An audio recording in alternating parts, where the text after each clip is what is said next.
வணக்கம் வேந்தரின் இளங்கதிர் காலை செய்திகளுக்காக காவேரி ஜெகநாதன். ரேவதி. முதலில் தலைப்புச் செய்திகள். பிரதமர் நரேந்திர மோடி இன்று கோயம்புத்தூர் வருகை. பாதுகாப்பு ஏற்பாடுகள் அதிகரிப்பு.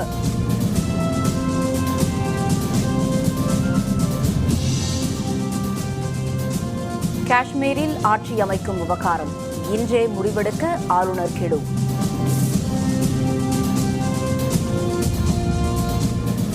தமிழக சட்டப்பேரவை தேர்தல் ஏற்பாடுகள். தேர்தல் ஆணையர் தலைமையிலான குழு 10ஆம் தேதி ஆய்வு.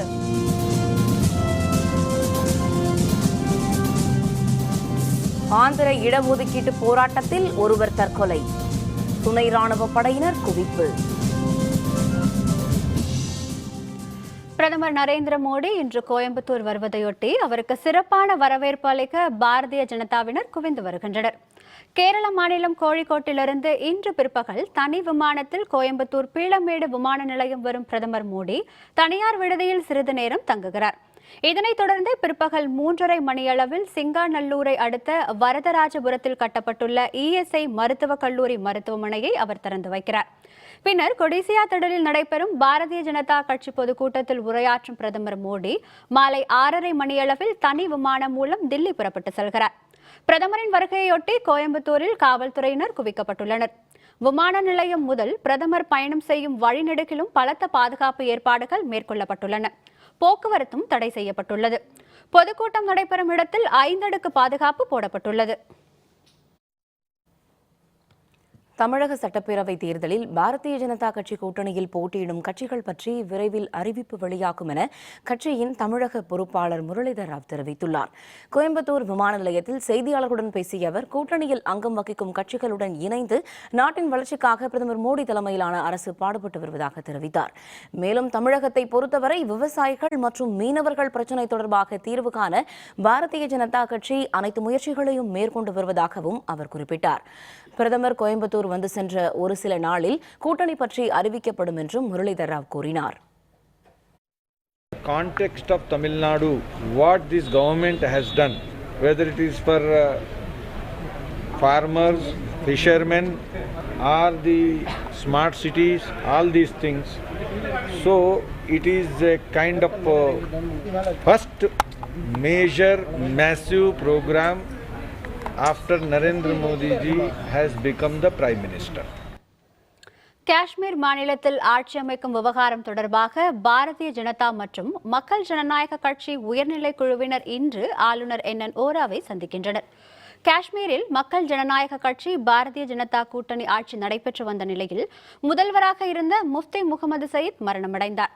சயீத்தின் மகள் மெஹபூபா உடனடியாக முதல்வர் பதவியை ஏற்க விரும்பாத நிலையில் கடந்த 8ஆம் தேதி அங்கு ஆளுநர் ஆட்சி அமலானது. சயீத்தின் மரணத்திற்கு பிறகு இரு கட்சிகளிடமும் ஒத்த கருத்து இல்லாததால் ஆட்சி அமைப்பதில் சிக்கல் நீடித்தது. இந்த நிலையில் ஆட்சி பற்றி இரு கட்சிகளும் இன்று முடிவை அறிவிக்க வேண்டும் என்று ஆளுநர் NN ஓரா கெடு விதித்தார். இதனையடுத்து இரு கட்சிகளின் உயர்மட்ட நிலை கூட்டம் ஸ்ரீநகரில் நேற்று நடைபெற்றது. இதில் எடுக்கப்பட்ட முடிவுகள் இன்று ஆளுநரிடம் தெரிவிக்கப்பட உள்ளது. அதன் பின்னரே காஷ்மீரில் அரசு அமைவது குறித்து தெரியவரும். तो महबूबा मुफ्ती अपने पत्ते नहीं खोल रही है, आपको लगता है, और हम हमारा पत्ता खोल रहे हैं। जम्मू कश्मीर की वर्तमान जो परिस्थिति है उसके बारे में हमारे स्टेट यूनिट का कोर कमेटी का मीटिंग आज सुबह जम्मू में संपन्न हुई। गवर्नर साहब हमारे स्टेट प्रेसिडेंट को कल सरकार बनाने के विषय में चर्चा करने के लिए बुलाए थे. தமிழக சட்டப்பேரவை தேர்தல் குறித்து ஆலோசனை நடத்த தலைமை தேர்தல் ஆணையர் தலைமையிலான குழு வரும் 10ஆம் தேதி சென்னை வருகின்றது. தமிழகம், புதுச்சேரி, கேரளம், அசாம் மற்றும் மேற்கு வங்கம் ஆகிய மாநிலங்களுக்கு விரைவில் தேர்தல் நடைபெற உள்ளது. இந்த மாநிலங்களில் தேர்தல் முன்னேற்பாட்டு பணிகள் விறுவிறுப்படைந்துள்ள நிலையில் தில்லியில் உள்ள தலைமை தேர்தல் ஆணையர்கள் மேற்கு வங்கம் மற்றும் அசாம் மாநிலங்களுக்கு சென்று ஆலோசனை கூட்டங்களை நடத்திவிட்டனர். நாளை கேரளம் செல்லும் தலைமை தேர்தல் ஆணையர் நஜீம் ஜைதி, ஆணையர்கள் AK ஜோதி, OP ராவத், துணை ஆணையர் சந்தீப் சக்சேனா உள்ளிட்டோர் அலுவலர் குழு வரும் 10ஆம் தேதி தமிழகமும் 11ஆம் தேதி புதுச்சேரியும் வருகின்றது. 5 மாநிலங்களிலும் ஆலோசனை கூட்டம் நடத்தி முடித்த பின் தேர்தல் தேதி மற்றும் தேர்தல் அட்டவணை குறித்த அறிவிப்பு வரும் மார்ச் முதல் வாரத்தில் வெளியாகும் என்று எதிர்பார்க்கப்படுகின்றது. தலைமை தேர்தல் ஆணையர் இதனை தெரிவித்துள்ளார்.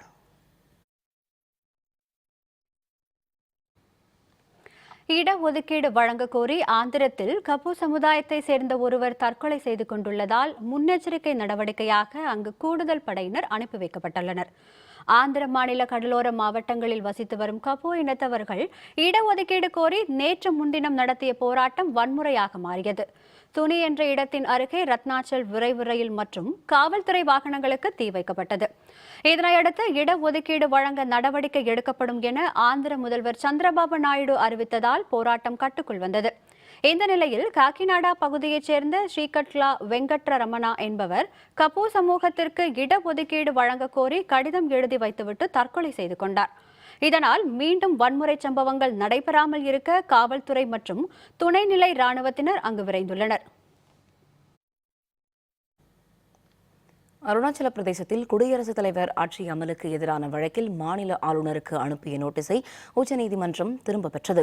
அருணாச்சல பிரதேச மாநிலத்தில் கடந்த 26ஆம் தேதி குடியரசுத் தலைவர் ஆட்சி நடைமுறைப்படுத்தப்பட்டது. இதனை எதிர்த்து பேரவைத் தலைவர் மற்றும் காங்கிரஸ் சார்பில் தாக்கல் செய்யப்பட்ட மனுக்களை விசாரித்த உச்சநீதிமன்றம் ஆளுநர் ஜோதி பிரசாத் ராஜ்கேவாவுக்கு நோட்டீஸ் அனுப்பி கடந்த 27ஆம் தேதி உத்தரவிட்டது. இந்த வழக்கு மீண்டும் விசாரணைக்கு வந்தபோது மத்திய அரசு சார்பில் ஆஜரான தலைமை வழக்கறிஞர் முகுல் ரோத்தகி ஏற்கனவே உச்சநீதிமன்றம் வழங்கியுள்ள தீர்ப்பின்படி ஆளுநரை வழக்கில் சேர்க்க முடியாது என்று வாதிட்டார். இதனையடுத்து ஆளுநருக்கு அனுப்பப்பட்ட நோட்டீஸை திரும்பப் பெறுவதாக கூறிய 5 நீதிபதிகள் அரசியல் சாசன அமர்வு முதல்வராக பதவி வகித்த நபம்துகி அலுவலகத்தில் கைப்பற்றப்பட்ட ஆவணங்களை நகல் எடுத்துவிட்டு திரும்ப ஒப்படைக்க உத்தரவிட்டனர். That under Article 361 of the Constitution, no notice can be issued to either the President of India or to the Governor of a state for anything done by him under the discharge of his duties. After hearing arguments from both the sides, the learned judges withdrew the notice which was issued to the Honorable Governor on 27th. Delhi காவல்துறையை பாரதிய ஜனதா மற்றும் RSS அமைப்பினர் தங்களது சொந்த படையாக பயன்படுத்தி எதிர்ப்பாளர்கள் மீது தாக்குதல் நடத்தி வருவதாக முதல்வர் அரவிந்த் கெஜ்ரிவால் குற்றம் சாட்டியுள்ளார். ஹைதராபாத் பல்கலைக்கழக மாணவர் ரோஹித் வேமுலா தற்கொலைக்கு கண்டனம் தெரிவித்து கடந்த 30ஆம் தேதி தில்லி ஜவஹர்லால் நேரு பல்கலைக்கழக மாணவ மாணவிகள் ஆர்ப்பாட்டம் நடத்தினர். அப்போது காவல்துறையினர் தடியடி நடத்தினர். ஆனால் அவர்கள் மாணவிகளையும் கண்மூடித்தனமாக தாக்கும் வீடியோ பதிவு தற்போது வெளியாகியுள்ளது. காவல்துறையின் இந்த செயலுக்கு ட்விட்டரில் கடும் கண்டனம் தெரிவித்துள்ள தில்லி முதல்வர் அரவிந்த் கெஜ்ரிவால் மாணவர்களுடன் போர் நடத்துவதையே மோடி அரசு வழக்கமாக கொண்டுள்ளதாக கூறியுள்ளார். இதனிடையே மாணவ மாணவிகள் தாக்கப்பட்ட விவகாரம் தொடர்பாக தில்லி காவல்துறை மீது கடும் நடவடிக்கை எடுக்கப்படும் என்ற தில்லி மகளிர் ஆணைய தலைவர் ஸ்வாதி மலிவால் தெரிவித்துள்ளார். These are extremely shocking. The fact is that we can see male police officers beating up, thrashing females, and I just can't understand why is that happening. So it was the responsibility of the police force to protect these women from these civilians who were trying to beat them up. I can't understand this. Police of Delhi is there to protect the rights of the women, and it is not there to beat them up in this inhuman manner. இதனிடையே மாணவிகள் மீதான காவல்துறை தாக்குதல் குறித்து உரிய விசாரணை நடத்தப்படும் என்று தில்லி மாநகர காவல் ஆணையர் PS பசி தெரிவித்துள்ளார். देखिए, मैंने जैसा आपको बताया कि मैंने वीडियो नहीं देखा है, पर जैसा ही मेरे जानकारी में एक आपका साथी इसको लेके आया तो मेरे जो कंसर्न स्पेशल CP हैं उन्होंने मुझे बताया कि उन्होंने ऑलरेडी जो कंसर्न जॉइंट CP है उसको इसमें he has asked him to look into it. Maharashtra மாநிலம் புனே அருகே கடலில் குளிக்கச் சென்ற கல்லூரி மாணவர்களில் பலர் நீரில் மூழ்கி உயிரிழந்தனர். 14 பேரின் உடல்கள் மீட்கப்பட்ட நிலையில் எஞ்சியவர்களின் உடல்களை தேடும் பணி நடைபெற்று வருகின்றது. புனேவில் உள்ள இனாம்தார் கல்லூரியைச் சேர்ந்த 155 மாணவ மாணவிகள் முருத் கடற்கரைக்கு சுற்றுலா சென்றுள்ளனர். இதில் சில மாணவ மாணவிகள் மட்டும் கடலுக்கு குளிக்கச் சென்றுள்ளனர். இதில் அலையில் சிக்கி பலர் கடலுக்குள் இழுத்துச் செல்லப்பட்டனர். தகவல் அறிந்த கடலோர காவல் படையினர் நடத்திய தேடுதல் பணியில் 14 பேரின் உடல்கள் மீட்கப்பட்டுள்ளன. மேலும் சிலர் கடலில் மூழ்கி இருக்கலாம் என்பதால் தேடுதல் பணி தொடர்கிறது. மீட்பு பணியில் கடலோர காவல் படையினர் ஹெலிகாப்டர்களும் ஈடுபடுத்தப்பட்டுள்ளன. जूनियर कॉलेज के 130 विद्यार्थी ट्रिप के लिए लगभग 14 विद्यार्थी वहाँ पे समुद्र में डूब गए. इसमें से 13 जन की बॉडीज मिली है. एक लापता है, उसका तपास चालू है. மத்திய பிரதேச மாநிலம் போபாலில் பாகிஸ்தானின் IS அமைப்பின் உளவாளியாக செயல்பட்ட ஒருவர் கைது செய்யப்பட்டுள்ளார். பத்தான்கோட் தாக்குதலை அடுத்து தேசிய புலனாய்வு முகமை அலுவலர்கள் நாடு முழுவதும் தீவிர சோதனை நடத்தி வருகின்றனர்.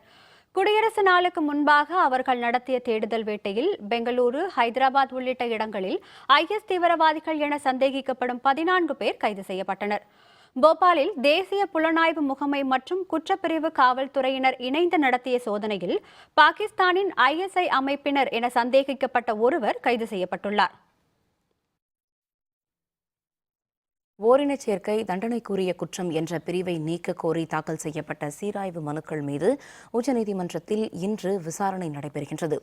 ஓரினச் சேர்க்கையில் ஈடுபடுவது குற்றமல்ல என்றும் அதனை குற்றமாக கருதுகிற இந்திய தண்டனை சட்டத்தின் 377வது பிரிவு செல்லாது என்றும் தில்லி உயர்நீதிமன்றம் கடந்த 2009ஆம் ஆண்டு தீர்ப்பளித்தது.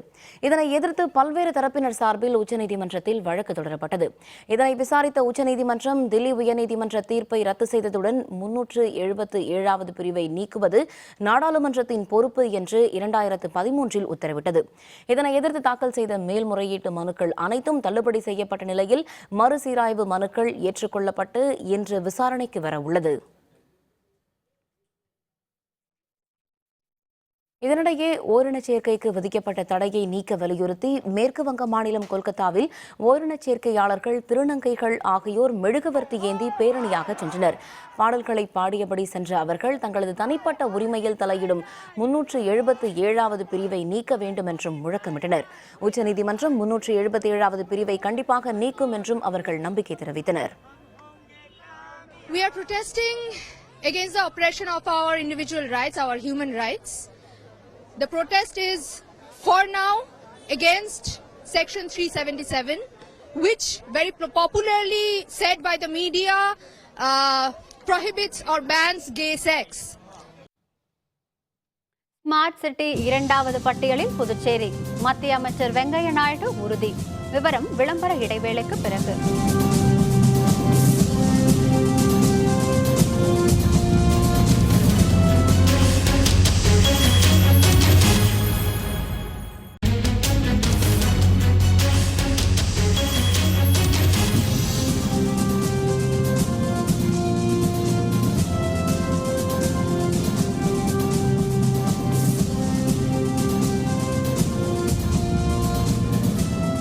செய்திகள் தொடர்கின்றன. ஸ்மார்ட் சிட்டி திட்டத்தின் 2வது பட்டியலில் புதுச்சேரி இடம்பெறும் என மத்திய அமைச்சர் வெங்கையா நாயுடு நம்பிக்கை தெரிவித்துள்ளார். மத்திய மற்றும் மாநில சுற்றுலாத்துறை சார்பில் புதுச்சேரியில் உள்ள முருகப்பாக்கத்தில் 5.8 கோடி ரூபாய் செலவில் கைவினை கிராமம் உருவாக்கப்பட்டுள்ளது. நேற்று நடைபெற்ற அதன் திறப்பு விழாவில் மத்திய அமைச்சர் வெங்கையா நாயுடு சிறப்பு அழைப்பாளராக கலந்து கொண்டு கைவினை கிராமத்தை திறந்து வைத்தார். அப்போது பேசிய அவர், இன்னும் 2 மாதங்களில் வெளியாக உள்ள ஸ்மார்ட் சிட்டி திட்டத்தின் 2வது பட்டியலில் புதுச்சேரி இடம்பெறும் என தெரிவித்தார். மேலும் அதற்கான பணிகளை புதுச்சேரி அரசு முனைப்பாக மேற்கொள்ள வேண்டும் எனவும் அவர் வலியுறுத்தினார். About the smart city also, you are there in the second list. Definitely your city also will be selected. You need to work hard. I talked to the Chief Secretary, I talked to the officers, I talked to CM and also Lieutenant Governor. They will guide and you have to make some improvements. You will be definitely there in the second list. விழாவில் பேசிய புதுச்சேரி முதல்வர் ரங்கசாமி, மழை வெள்ள நிவாரண நிதியாக புதுச்சேரிக்கு மத்திய அரசு அளித்த 50 கோடி ரூபாய் போதுமானது அல்ல என தெரிவித்தார். இதனால் உரிய நிவாரண நிதியை மத்திய அரசு வழங்க வேண்டும் என அவர் கோரிக்கை விடுத்தார். பெருமழையால் ஏற்பட்ட வெள்ள சேதம் என்பது புதுச்சேரியில் மிகவும் பாதிப்பை ஏற்படுத்திய ஒன்றாகும். சுமார் 400 கோடிக்கு மேல் இழப்பு இருந்தாலும் நாங்கள் எங்களுக்கு 125 கோடி ரூபாய் அளவிற்கு மத்திய அரசு கொடுக்கும் என்று எண்ணியிருந்தோம். ஆனால் மத்திய அரசு அறிவித்தது 50 கோடி ரூபாய். இது உங்களுடைய யூனியன் பிரதேசம், உங்களுடைய குழந்தை மாதிரி இந்த மாநிலம். அதனால் அதற்குரிய நிதியை மத்திய அரசு கொடுக்க வேண்டும். போராட்டத்தில் ஈடுபட்டு வரும் ஆசிரியர்களுடன் தமிழக அரசு பேச்சுவார்த்தை நடத்தி சுமூக தீர்வு காண வேண்டும் என்று தமிழ் மாநில காங்கிரஸ் தலைவர் G.K. வாசன் வலியுறுத்தியுள்ளார். திருவள்ளூர் மாவட்டம் புழலில் செய்தியாளர்களுடன் பேசிய அவர், ஆசிரியர்களின் தொடர் போராட்டத்தால் மாணவர்களின் கல்வி பாதிக்கப்பட்டு வருவதாக குறிப்பிட்டார். பெட்ரோல், டீசல் மீதான கலால் வரியை அடிக்கடி உயர்த்தி விலைவாசி உயர்விற்கு மத்திய அரசு வழிவகுத்து வருவதாக குற்றம் சாட்டிய வாசன், கலால் வரி உயர்வை உடனடியாக ரத்து செய்ய வேண்டும் என்று கோரிக்கை விடுத்தார்.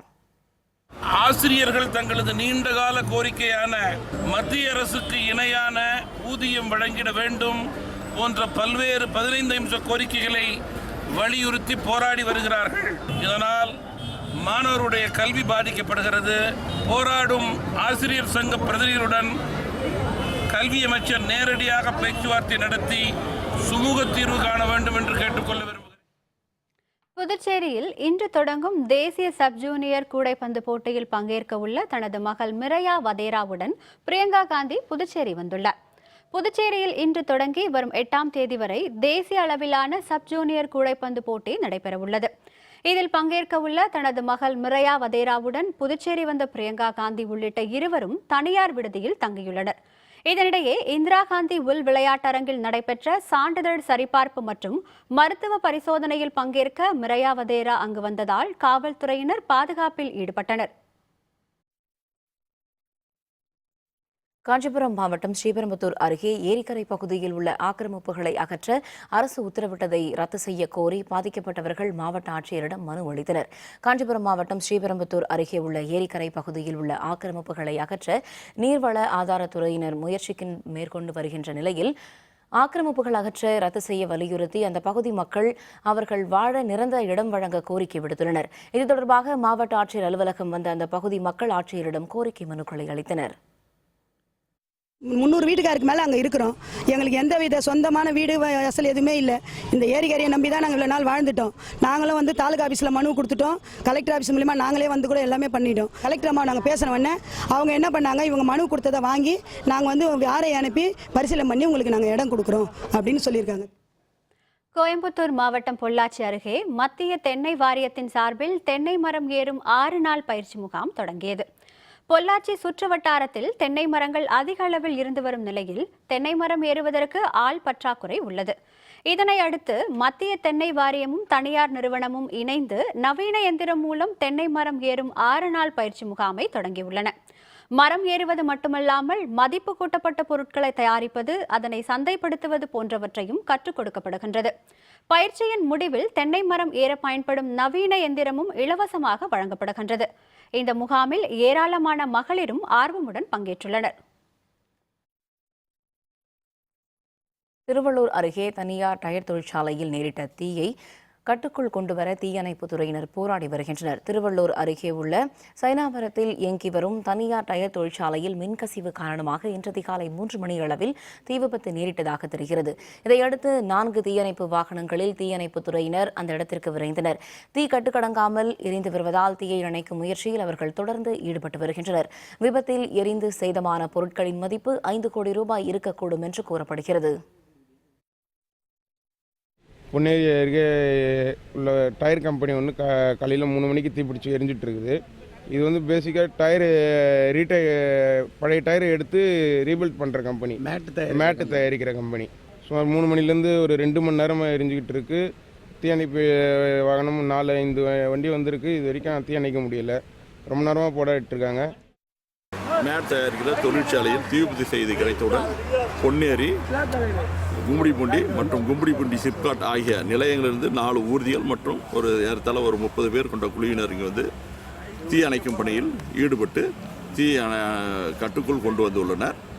இந்த தீ விபத்தில் வந்து யாருக்கும் வந்து காயங்களோ அல்லது உயிர் சேதமோ எதுவும் ஏற்படவில்லை.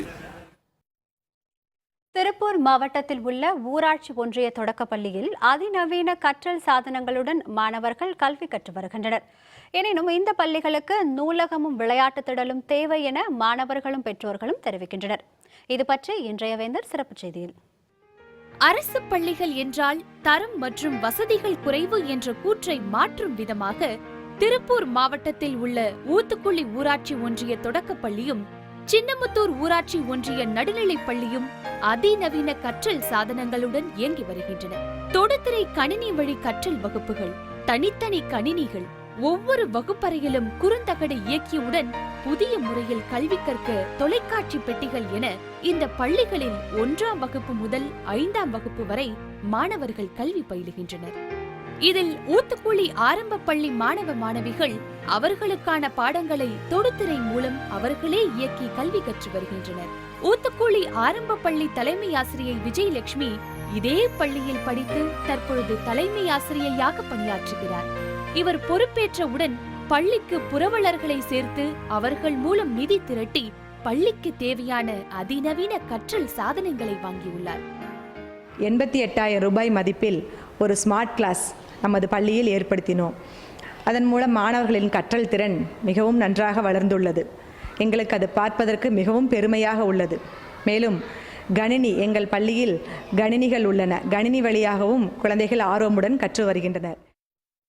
இந்த பள்ளியில் படித்தாலும் என்னால் மிகப்பெரிய லெவலில் கொண்டு வர முடியும் அப்படிங்கக்கூடிய அந்த தன்னம்பிக்கையை அவங்ககிட்ட கொண்டுட்டு வரணுங்கிறதுக்காக தான் இவ்வளோ தூரம் தனியார் பள்ளிகளில் என்னெல்லாம் கிடைக்குதோ அத்தனை வசதிகளையும் என்னுடைய பள்ளியிலையும் செய்யணும் அப்படிங்கிறத முன்னெடுத்து செல்லணும் அப்படிங்கிறது தான் என்னுடைய நோக்கம். இந்த பள்ளியை ஒரு தரமிக்க பள்ளியாக, தமிழகத்தினுடைய ஒரு முன்னோடி பள்ளியாக மாற்றணும் அப்படிங்கிறது தான் பெரிய ஒரு நோக்கமே. தன்னலமற்ற ஆசிரியர்களின் முயற்சியால் தனியார் பள்ளிகளுக்கு இணையாக அரசு பள்ளிகளில் மேற்கொள்ளப்பட்டுள்ள வசதிகளால் தனியார் பள்ளிகளில் பயின்று வந்த தங்களுடைய குழந்தைகளை பல பெற்றோர் தற்பொழுது இந்த பள்ளியில் சேர்க்க தொடங்கியுள்ளனர். ப்ரைவேட் ஸ்கூலு தான் சேர்த்திருந்தோம். அப்புறம் இங்கே நடக்கிற ஆண்டு விழா இந்த நிறைய இதெல்லாம் பார்த்துட்டு குழந்தைங்க நல்லா படிக்கிறத பார்த்துட்டு நம்ம வெட்டியாக கொண்டு போய் அங்கே ப்ரைவேட் ஸ்கூலில் கொண்டு போய் பணம் செலவு பண்ணுறதுக்கு அதுக்கு கவர்மெண்ட் ஸ்கூல்லேயே சேர்த்திக்கலான்னு சொல்லி கொண்டாந்து இங்கே சேர்த்துனுங்க. நான் இங்கே சேர்ந்ததுக்கப்புறம் தான் என் பொண்ணுக்கு பேச்சு திறமை இருக்குன்ட்டு ஒரு இதே எங்களுக்கே தெரிஞ்சது. அதுக்கு இந்த டீச்சர்ஸ் தான் காரணம். டீச்சர்ஸ் நல்லா சொல்லித்தராங்க, அதே மாதிரி நல்லா என்கரேஜ் பண்ணுறாங்க. நல்லா படிக்காதவங்களுக்கு நல்லா சொல்லித்தராங்க. ஸ்கூலில் சேர முடியாதப்ப நான் படிக்க போக முடியாதப்ப என் தம்பி இருந்தங்காட்டி என்னை வீட்டில் நிறுத்திட்டாங்க. ஆனால் ஹெச்எம்எஸ் என்னை இந்த ஸ்கூலில் நீ உன் தம்பி வச்சுட்டே படிக்கலாம் அப்படின்னு சொன்ன ஒரே காரணத்துக்காக நான் ஊடகத்திலிருந்து 18 கிலோமீட்டர் தாண்டி வந்துட்டுருக்கிறேன். இது தவிர மாணவர்களின் அறிவுத்திறனை வளர்க்கும் விதமாக நூலகம் அமைக்க வேண்டும் என்றும் அவர்கள் வேண்டுகோள் விடுத்துள்ளனர். தான் கல்வி பயின்ற பள்ளிக்கு தேவையான வசதிகளை நிறைவு செய்யும் ஒரு ஆசிரியை, வங்கியில் கடன் பெற்று பள்ளி கட்டடம் கட்டும் மற்றொரு ஆசிரியை என பள்ளி மாணவர்களின் முன்னேற்றத்திற்காக பாடுபடும் இவர்களின் பணியை ஊக்கப்படுத்துவது அவசியம். வேந்தர் செய்திகளுக்காக திருப்பூரிலிருந்து ஆ. சிவகிருஷ்ணன். வேகமாக பரவி வரும் ஜிகா வைரஸ், பன்னாட்டு அளவில் சுகாதார அவசர நிலை பிரகடனம். விவரம் விளம்பர இடைவேளைக்கு பிறகு.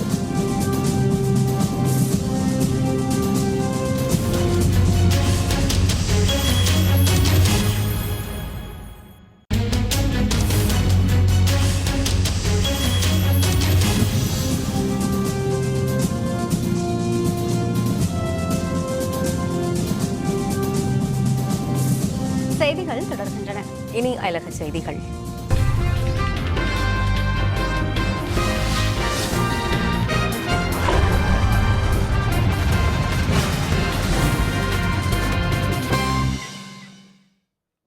ஜெனீவாவில் உள்ள உலக சுகாதார நிறுவனத்தில் ஜிகா வைரஸ் பற்றி நேற்று நடைபெற்ற அவசர ஆலோசனைக் கூட்டத்தில் பன்னாட்டு அளவிலான நெருக்கடி நிலை பிரகடனம் செய்யப்பட்டது. பிரேசில் நாட்டில் கடந்த ஆண்டு இறுதியில் கண்டறியப்பட்ட ஜிகா வைரஸ் மூளை வளர்ச்சி மற்றும் நரம்பு மண்டலத்தை பாதிக்கக்கூடியது என மருத்துவ நிபுணர்கள் எச்சரித்தனர். இதைத் தொடர்ந்து உலகம் முழுவதும் வேகமாக பரவி வரும் ஜிகா வைரஸ் பிரேசிலில் மட்டும் இதுவரை 1000க்கும் அதிகமான குழந்தைகளுக்கு பிறவி குறைபாடுகளை ஏற்படுத்தியுள்ளது. ஏடிஎஸ் வகை கொசுக்கள் மூலம் பரவும் இந்த நோயை குணப்படுத்த இதுவரை மருந்துகள் கண்டுபிடிக்கப்படவில்லை. இது தொடர்பாக ஜெனீவாவில் உள்ள உலக சுகாதார நிறுவனத்தில் நேற்று நடைபெற்ற அவசர ஆலோசனை கூட்டத்தில் பன்னாட்டு அளவிலான நெருக்கடி நிலை அறிவிக்கப்பட்டது. இதனால் உலகம் முழுவதும் முன்னெச்சரிக்கை நடவடிக்கைகள் முழுவீச்சில் முடுக்கிவிடப்பட்டுள்ளன. மாசிடோனியாவில் வாடகை கார் ஓட்டுநர்கள் போராட்டத்தில் ஈடுபட்டு வருவதால் மேற்கு ஐரோப்பிய நாடுகளுக்கு செல்ல உள்ள ஏராளமான அகதிகள் கிரீஸ் மாசிடோனியா எல்லையில் தவித்து வருகின்றனர். போர் மற்றும் வறுமை காரணமாக சிரியா உள்ளிட்ட பல்வேறு நாடுகளிலிருந்து அகதிகளாக வெளியேறிய மக்கள் ஐரோப்பிய நாடுகளை நோக்கி பயணம் செய்து வருகின்றனர். இதனிடையே தற்போது போராட்டத்தில் ஈடுபட்டுள்ள மாசிடோனியா நாட்டு வாடகை கார் ஓட்டுநர்கள் ரயில் மறியலில் ஈடுபட்டு வருவதால் அங்கு ரயில் சேவையும் தற்காலிகமாக நிறுத்தி வைக்கப்பட்டுள்ளது.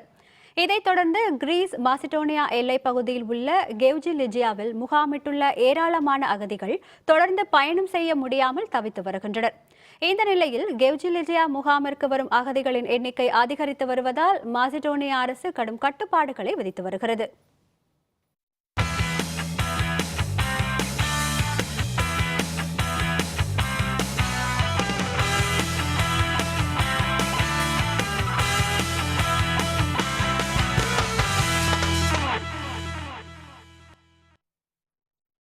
T20 கிரிக்கெட் பேட்ஸ்மேன் தரவரிசையில் இந்திய வீரர் விராட் கோலி ஆஸ்திரேலியாவின் ஆரோன் ஃபிஞ்சை பின்னுக்கு தள்ளி முதலிடத்திற்கு முன்னேறியுள்ளார். பன்னாட்டு T20 கிரிக்கெட் போட்டிகளில் சிறப்பாக செயல்பட்டு வரும் பேட்ஸ்மேன்களுக்கான தரவரிசை பட்டியலை ICC நேற்று வெளியிட்டது. இதில் முதலிடம் வகித்து வந்த ஆஸ்திரேலிய வீரர் ஆரோன் ஃபிஞ்சை பின்னுக்கு தள்ளிய இந்திய வீரர் விராட் கோலி 892 புள்ளிகளுடன் முதலிடத்திற்கு முன்னேறியுள்ளார். ஆரோன் ஃபிஞ்ச் 868 புள்ளிகளுடன் இரண்டாவது இடத்திற்கு பின்தங்கியுள்ளார். ஆஸ்திரேலியாவுக்கு எதிரான T20 தொடரில் சிறப்பாக செயல்பட்ட கோலிக்கு அதன் மூலம் கூடுதலாக 47 புள்ளிகள் கிடைத்ததே அவர் முதலிடத்திற்கு முன்னேற காரணமாக அமைந்தது. T20 பந்து வீச்சாளர்களுக்கான தரவரிசையில் இந்திய வீரர் ரவிச்சந்திரன் அஸ்வின் 692 புள்ளிகளுடன் தொடர்ந்து இரண்டாம் இடத்தில் நீடித்து வருகிறார். பிரேசிலில் நடைபெறவுள்ள ஒலிம்பிக்கில் பங்கேற்க உள்ள ஜப்பான் மகளிர் ரக்பி அணியினர் முனைப்பான பயிற்சியில் ஈடுபட்டு வருகின்றனர். பிரேசிலில் உள்ள ரியோ டி ஜெனிரோவில் கோடைக்கால ஒலிம்பிக் போட்டிகள் விரைவில் தொடங்க உள்ளன. ஒலிம்பிக்கில் முதலாக ரக்பி விளையாட்டு இடம்பெறவுள்ள நிலையில் ஜப்பானை சேர்ந்த சகுரா செவன்ஸ் மகளிர் ரக்பி அணியினர் முனைப்பான பயிற்சியில் ஈடுபட்டு வருகின்றனர். 2019ஆம் ஆண்டு ரக்பி உலகக்கோப்பை போட்டிகளை ஜப்பானில் நடைபெற உள்ளன. ஒலிம்பிக்கில் பதக்கம் வென்று நாட்டிற்கு பெருமை சேர்க்கும் முயற்சியில் இருப்பதாக ஜப்பான் அணியினர் தெரிவித்தனர். புதுக்கோட்டையில் நடைபெற்ற சப் ஜூனியர்களுக்கான மாநில அளவிலான கால்பந்து போட்டியில் தூத்துக்குடி அணி வெற்றி பெற்றது. புதுக்கோட்டை கால்பந்து கழகம் சார்பில் நடைபெற்ற சப் ஜூனியர்களுக்கான 29வது மாநில அளவிலான கால்பந்து போட்டி கடந்த 29ஆம் தேதி புதுக்கோட்டையில் தொடங்கியது. தொடர்ந்து 4 நாட்கள் நடைபெற்ற போட்டியில் 32 அணிகள் பங்கேற்று விளையாடின. நேற்று நடைபெற்ற இறுதிப் போட்டியில் சிவகங்கை மாவட்ட அணியும் தூத்துக்குடி மாவட்ட அணியும் மோதின. இதில் சிறப்பாக விளையாடிய தூத்துக்குடி அணி 4-0 என்ற கோல் கணக்கில் சிவகங்கை அணியை வீழ்த்தி வெற்றி பெற்றது. தொடர்ந்து 3வது ஆண்டாக கோப்பையை கைப்பற்றியது.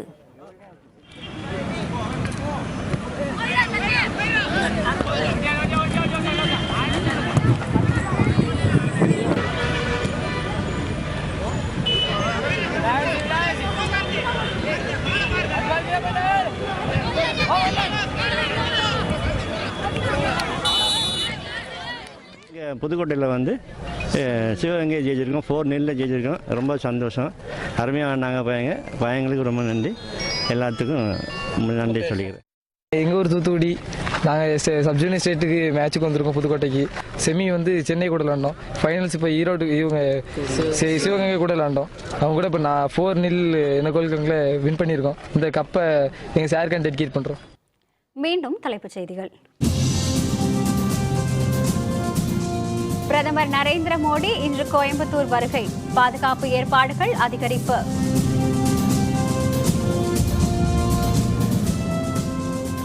காஷ்மீரில் ஆட்சி அமைக்கும் விவகாரம் இன்றே முடிவெடுக்க ஆளுநர் கெடு. தமிழக சட்டப்பேரவை தேர்தல் ஏற்பாடுகள். தேர்தல் ஆணையர் தலைமையிலான குழு 10ஆம் தேதி ஆய்வு. ஆந்திர இடஒதுக்கீட்டு போராட்டத்தில் ஒருவர் தற்கொலை. துணை ராணுவ படையினர் குவிப்பு.